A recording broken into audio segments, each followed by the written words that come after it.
আসসালামু আলাইকুম। আজকে আপনাদেরকে সম্পূর্ণ নতুন একটি জিনিস দেখানোর জন্য আমি ভিডিওটা করলাম। স্বর্ণকারের দোকানে এসে একটি আংটি বানানোর জন্য ১ম এ তাকে বললাম এবং ১ম এ সে কিছু তামা নিল এবং উপরে লবণের মতো কি যেন দিল, এটা আসলে আমি নাম জানি না। এরপর ছোট্ট সিলিন্ডারে কিছু গ্যাস ছিল, গ্যাসের মাধ্যমে আগুন জ্বালিয়ে সে এই তামাটাকে পোড়াচ্ছে। মানে এটা হচ্ছে রূপা। এই রূপাকে কিছুক্ষণ পোড়ানোর পরে এরকম গোল স্তর হয়ে গেল।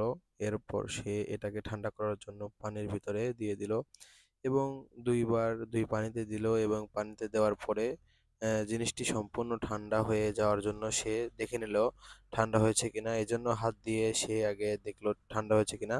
তারপরে মুছে কারি কারিগরের কাছে পাঠালো এবং কারিগর এরকম শেপ দিয়ে দিল। আসলে কারিগরের আমি ওইটা দেখাতে পারি নাই। ওইখানে অনেক দূরে থাকার কারণে আমি ওইখানে ভিডিও করতে যাই নাই। এবং এরপরে আংটির পাশে যারা কাজ করতেছে আপনারা দেখতে পারছেন এখানে বালা এত নিখুঁতভাবে যে স্বর্ণকারের কাজ করতে হয় আসলে নিচ থেকে না দেখলে আপনি বুঝবেনই না।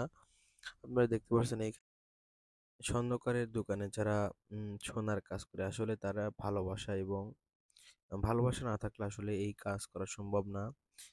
এক ধারে এদিকে তাকিয়ে থাকতে হয় এবং কাজটি করতে হয়।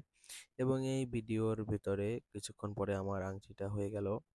আমার আংটিটা আমি ভালো করে দেখে নিচ্ছি এবং দেখে নেওয়ার পরে আমাকে টাকা পরিশোধ করলাম এবং আংটি নিয়ে চলে